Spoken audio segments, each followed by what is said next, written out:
Okay, so for comparison, I've got an original unmodified bolt right here to another parts kit. And this shows what the bolt will look like when you first pull it out of your parts kit. And if you can see, there's no denial groove on top. There's a fixed firing pin in the bolt face right there. There's nothing running through it. And the only thing that you can see on the back is a centering mark from when this was turned in a lathe. And right there is the sear surface. So this connects to the original sear that almost folds like a doorstop down in an original lower. So what I decided to do is drill my bolt full length on the lathe, chucking this piece up right here. This is one of those parts where you have to actually think about how this part was made originally. So from what I know and understand about machining, and from what I can actually tell about by looking at this part, this started off as a round cylinder that was turned, and then this separate step was turned into it, and then it went off to a mill to have these operate. This was a drill right here, so this track was drilled into it, and then it went on to a horizontal mill to have this profile cut into it. You can see the radius of the cutter right there, and then a separate cutter right there, and then obviously other milling operations were done. And then there was a drill there for the extractor, spring plunger, and then how the original fixed firing pin goes into it. And that was I believe how it was machined. That's just what makes sense to me. And it's very, very, very faint. I'm not sure if you're going to be able to see it on this, but there is a groove. This is a separate piece. This charging handle is a separate piece. So this was slotted in a mill. This piece was put in, and you can actually see kind of sort of where there's a rivet right there that was hammered in, or pressed in using like a hydraulic press or equivalent, and then milled flat. So technically this is a separate piece, but whatever. So what I decided to do, like I said, was I chucked this up in the lathe. I've got a 4-jaw, and I had to kind of finagle with this in order to get this to run true. What I actually ended up doing was centering off of the original center drill divot right there, and then going back and forth between this turn down using a test dial, so right there and right there, and then using this turn down, since there's a lot more of it, using that turn down and a test dial. So after I got everything running straight, I drilled the entire bolt through using a 3/16 aircraft extension drill, and you can see it's plenty long. The problem is, in order to get everything nice and straight, you've got to make sure that when you break through that hole right there in the middle, that your pickup hole on the next side is true to your first hole. So what I ended up doing was I drilled through this entire length. As soon as it broke through, I stopped. I got out a 6-inch #1 center drill. I center drilled the opposite hole because the center drill that I use is actually the same body size. It's a 3/16 body.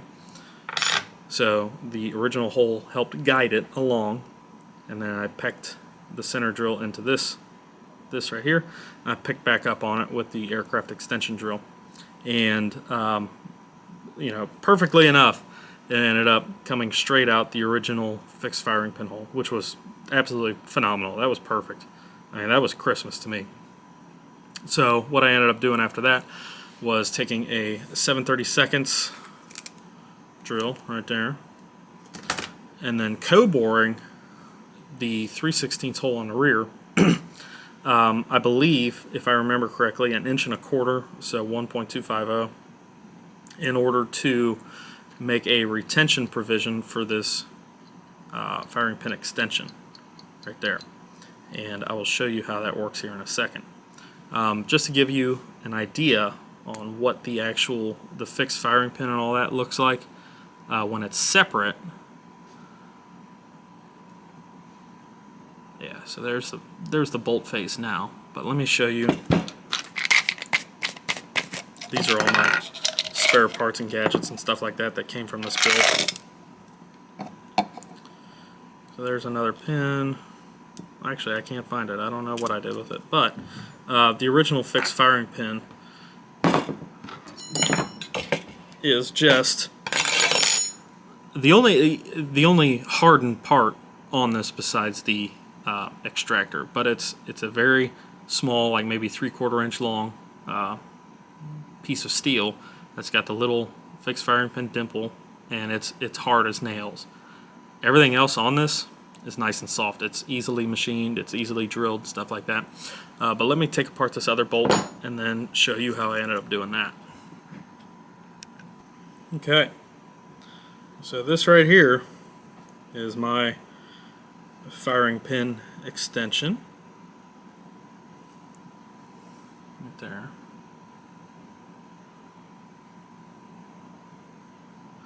There's the custom spring that I wound for it.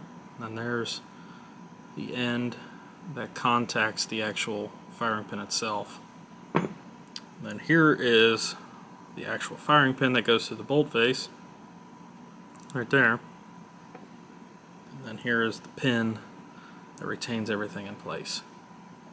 So like I said, going back to this,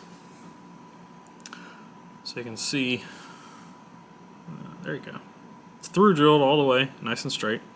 And then there's the co-bore, the 7/32 co-bore in there. So what I ended up doing to make the firing pin extension was I took a piece of 7/32 drill rod and I ground this end down to I think it was like 170 or like 168 in order to give it a little bit of wiggle room in that 3/16 bore. 3/16 is 187.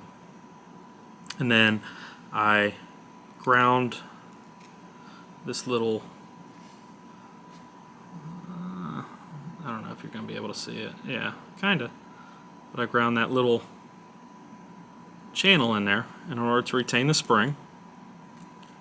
Right there. And then I cut that scallop in there in order to give the firing pin extension enough travel in order to, you know, obviously spring back, get hit by the hammer, and then move forward to strike the firing pin. And then I sandblasted this, and I fire hardened with the oxyacetylene torch both the hammer end and the firing pin end, because this is drill rod. It's oil hardening drill rod. So I literally just heat them up with the oxyacetylene torch and dunked them in some used motor oil, and they're hard as nails right now.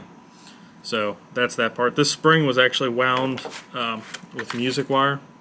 It's super duper cheap. You can get it on Amazon, and they give you a absolute shitload of it. So that's how I made the spring. I put this into the chuck of my mill, and then I very slowly wound a whole bunch of music wire over this after tying off a section on there. And then I figured out what length I needed in order to give me the spring that I needed, and then just cut it to size, and that's that. So the firing pin itself is actually out of an old Stephen Savage shotgun. Let's see if we can get that to focus there. Yeah. So this is actually, like I said, an old Stephen Savage shotgun, and this is not the actual full-length firing pin.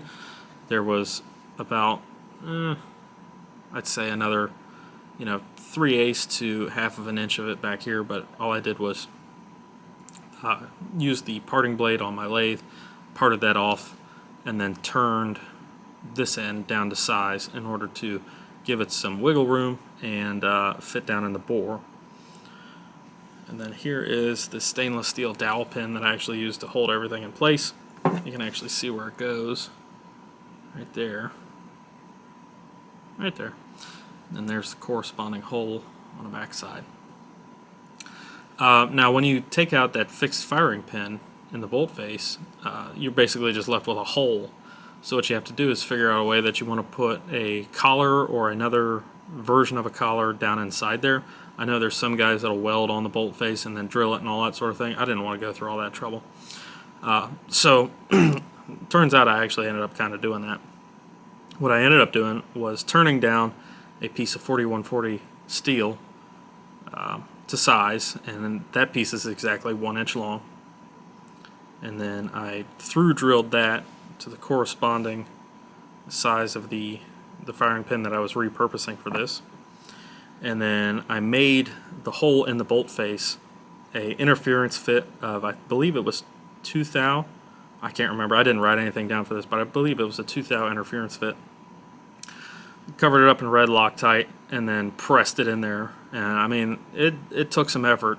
I had to use my 20-ton hydraulic press, but I got it in there. And then in order to make sure that it was secure and it could never move again, what I actually ended up doing, funny enough, is I put just a itty bitty litty tiny spot weld on there and then try to get it to size. It doesn't look perfect looking at it, but you can kind of sort of see it right there.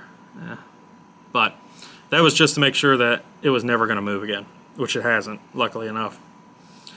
So that's my full bolt conversion right there. This was the most challenging part. It wasn't super difficult, but this was the most challenging part for me. And for anybody that doesn't have access to a lathe, a mill, any of that, this is what will stop you dead in your tracks in order to, you know, make this thing actually work.